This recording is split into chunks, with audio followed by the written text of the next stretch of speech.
What does that even mean, Bowers Game Corner?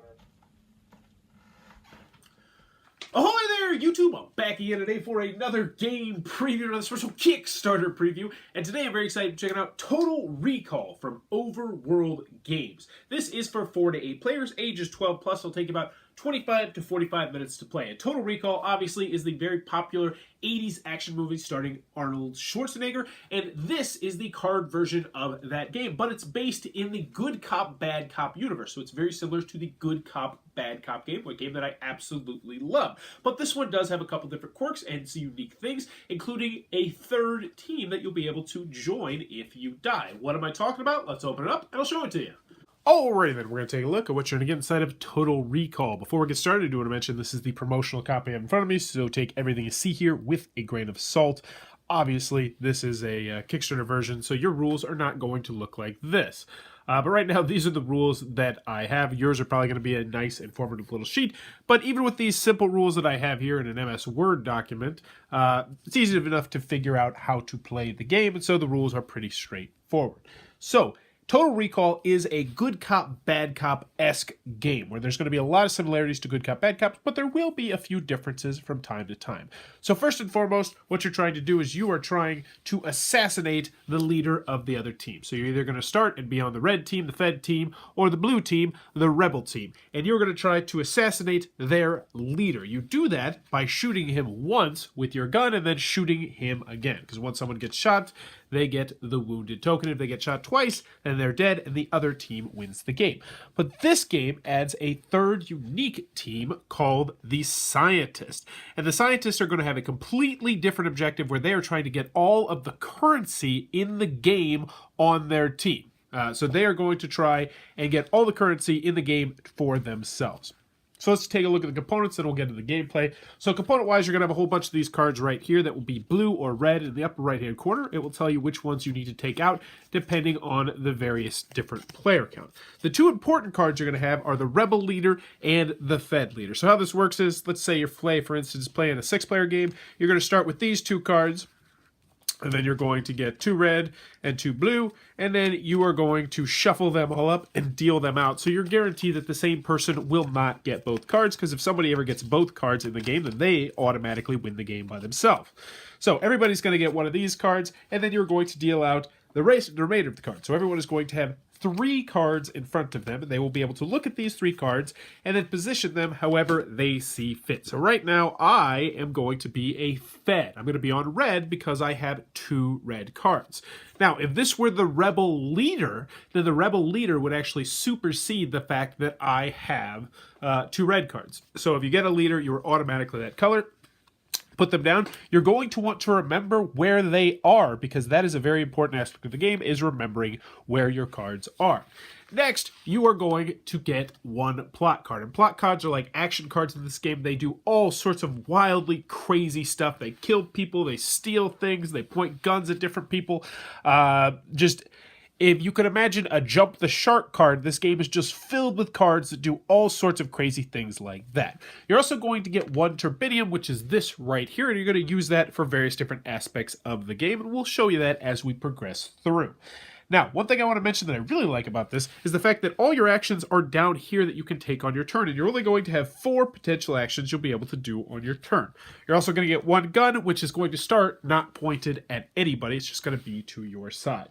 So let's talk about the different actions that you can take on your turn. So first and foremost, you can view 1 hidden character card. Now, this could be one of your cards if someone has swapped around your cards, or it could be someone else's card. You just look over there, and you just give yourself a little peeksy-poo, and you say, all right, this guy has a 1/3 shot of being on the blue team. Now, you don't have to say that out loud. It's all private information, but you can give away information if you would like. And that would be the end of your turn, so they're pretty straightforward turns. Now, another thing I want to mention is that using plot cards is not actually the action that you take. So you can use a plot card in addition to looking at somebody else's card. So let's look at our plot card.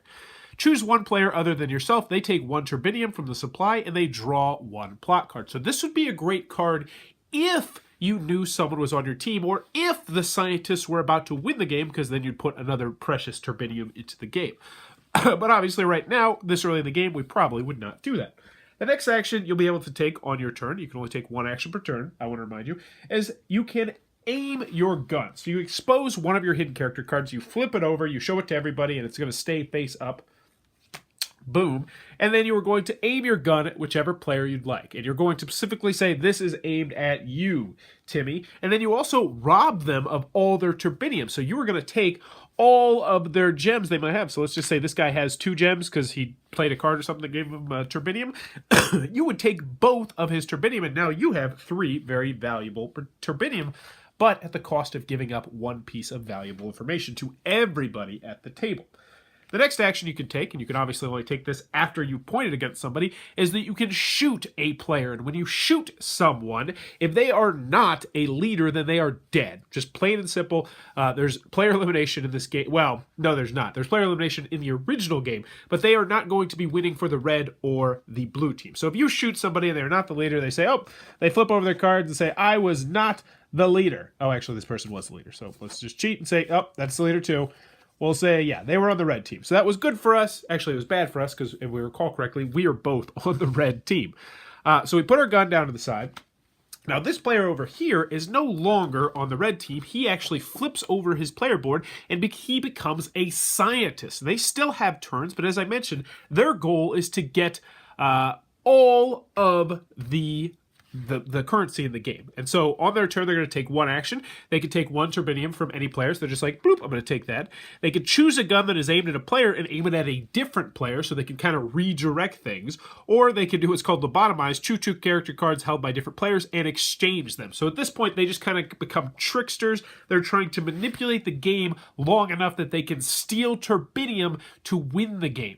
And when there's only 1 scientist, that's a very difficult task to do. But once you get 2 or 3 scientists in there and like say these 2 guys are just modifying with people's cards and flipping things around and screwing with people's heads, and the other guy is just slowly like taking turbinium, it is possible, and I have seen it happen. Now, the last action you can do on your turn is you can expose one of your character cards and give 1 turbinium to any player. So you're essentially buying a plot card. You just don't put it in the center, you give it to somebody else, and you get yourself a plot card, because as I mentioned, these plot cards are very, very valuable. So let's see what this one is. Either discard a face-up plot card, investigate a hidden character card, or choose a player to draw a plot card. So that one's going to give you some options as well. But anywho, you're going to continue to go until either one of the leaders has been killed, like shot and then killed, at which point the other team will win the game, or until the scientists have won the game by collecting all of the turbinium that is out at the table. And that, in a nutshell, is what you're going to be doing inside of Total Recall. Alrighty then, Total Recall from Overworld Games coming to a Kickstarter near you very, very soon. I'll be sure to post that Kickstarter link down below. Who might be digging this game? First and foremost, if you like the original Good Cop, Bad Cop, I feel like this definitely does improve upon the game by adding that 3rd team and getting rid of player elimination, because that was one of the biggest problems with Good Cop, Bad Cop. I loved Good Cop, Bad Cop, but it had that player elimination, and if you got eliminated early because somebody just had an itchy trigger finger, then you're out of the game for the next 15 to 30 minutes, which was a little bit of a bummer. So I feel like that is definitely going to be an improvement that a lot of people like on this game. Another group of people who I think might like this game are people who are fans of Total Recall. This does a great job thematically of covering that, you know, the artwork in the game, the phrases that they use, the flavor text on the plot cards, the events of the plot cards. They definitely did a good due diligence, I think, to Total Recall with this game.